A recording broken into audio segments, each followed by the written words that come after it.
हर तरफ एक ही सवाल है कि कल क्या होगा। जी हां, आज की पूरी रात ये सवाल लोगों के जहन में कौंधता रहेगा, तैरता रहेगा कि आखिर कल की सुबह भारत में कैसी होगी। इसलिए नहीं कि कल बजट आ रहा है, ना ना, बजट का आकर्षण वैसे भी अब धीरे धीरे बहुत कम हो गया, खास तौर पर तब से जब से जीएसटी इंप्लीमेंट हुआ। अन्यथा बजट का इस नाते एक बड़ा आकर्षण रहता था सामान्य जन में कि क्या चीजें सस्ती हुई और क्या चीजें महंगी हुई। अब वो काम जीएसटी के हवाले हो गया, तो अब बजट में सामान्य जनता के लिए कोई बहुत कौतूहल नहीं। फिर क्या है जिसके लिए आज की रात तमाम सवाल लोगों के जहन में कौंध रहे हैं? वो मसला है यूजीसी के नए नियमों के विरोध में कल बुलाया गया भारत बंद। जी हां,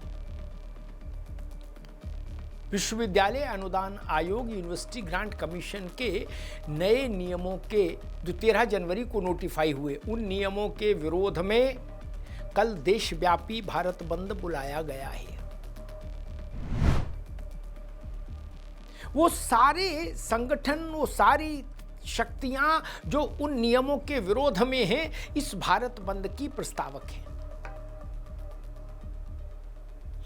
ये ठीक बात है कि देश की सबसे बड़ी अदालत ने उन नियमों पर स्थगन आदेश दे दिया है, उनको स्थगित कर दिया गया है। अब वो नियम प्रचलन में नहीं है, लागू नहीं है, लेकिन जिंदा हैं, खत्म नहीं हुए।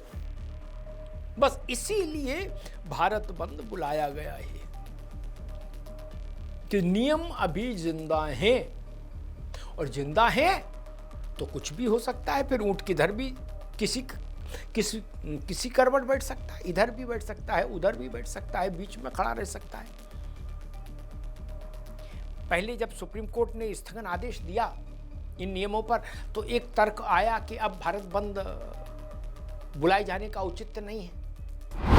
लेकिन जल्दी ही उन शक्तियों को, उन संगठनों को, उन लोगों को इस समझ में आ गया कि नहीं, भारत बंद बुलाया जाना चाहिए, उसको रद्द नहीं किया जाना चाहिए, क्योंकि नियम रद्द नहीं हुए हैं, केवल स्थगित हुए हैं।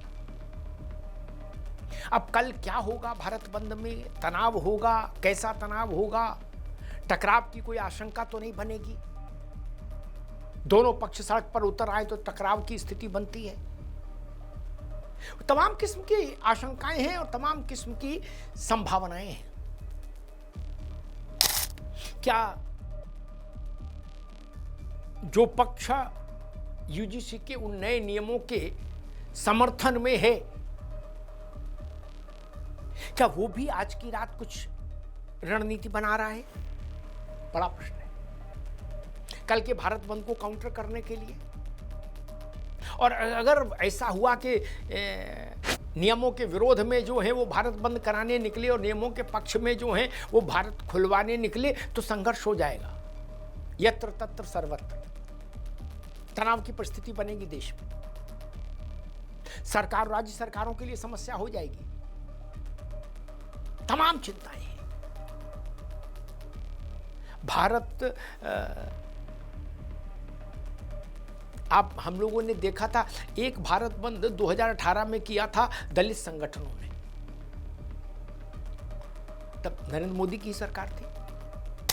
सुप्रीम कोर्ट ने एक निर्णय दिया, उस निर्णय में कहा गया कि दलित एट्रोसिटीज एक्ट के मामले में जो मुकदमे होते हैं उनमें तुरंत गिरफ्तारी की जरूरत नहीं है। सुप्रीम कोर्ट ने कहा पहले जांच हो, जांच में शिकायत प्रामाणिक पाई जाए तब गिरफ्तारी हो, तत्काल गिरफ्तारी नहीं। सुप्रीम कोर्ट के उस निर्णय के खिलाफ देश के दलित संगठन आक्रोशित हो गए, आग बबूला हो गए।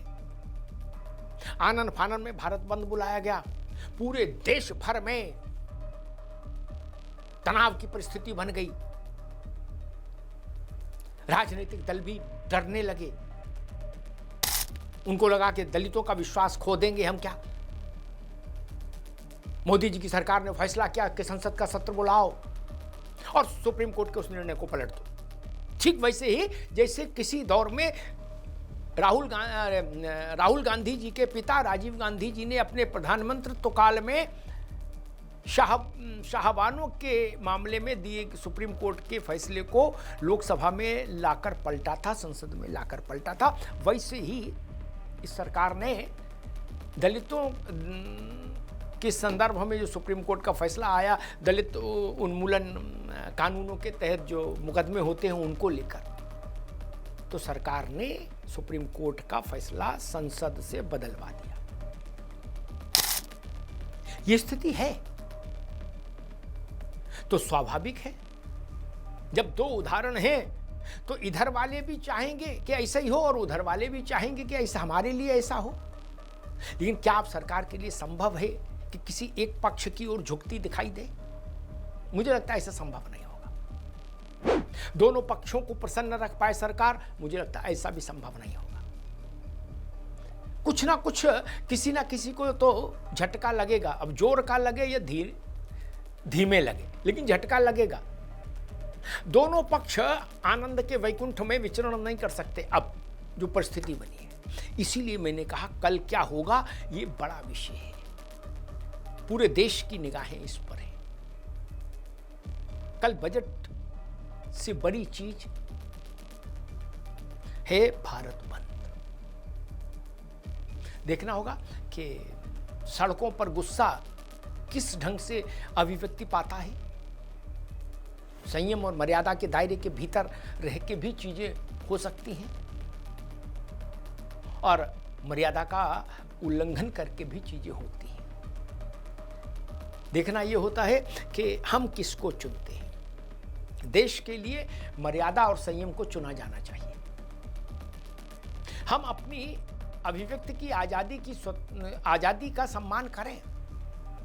अभिव्यक्ति की स्वतंत्रता संवैधानिक अधिकार है, लेकिन हमारे किसी भी एक्शन से, हमारे किसी भी रिएक्शन से तनाव पैदा नहीं हो, टकराव पैदा नहीं हो, अशांति पैदा नहीं हो, क्योंकि ये देश हम सबका है। धन्यवाद।